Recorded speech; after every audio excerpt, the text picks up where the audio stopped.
সেদিন এটিএমে ঢুকছি, পিছনে একজন দাঁড়ায় আছে।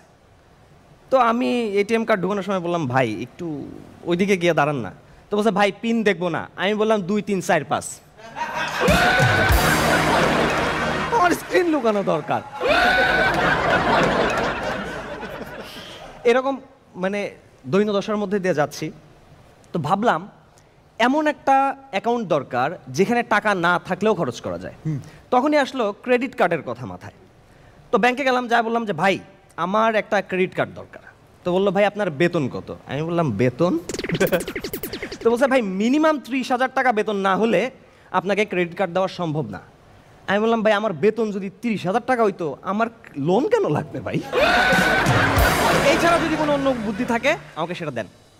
তো বলছে যে আরও একটা উপায় আছে, আপনি এক কাজ করতে পারেন, 1 লাখ টাকা ডিপোজিট করেন, একটা ক্রেডিট কার্ড দিয়ে দিব। আরে বললাম, আমি 30,000 টাকা জোগাড় করতে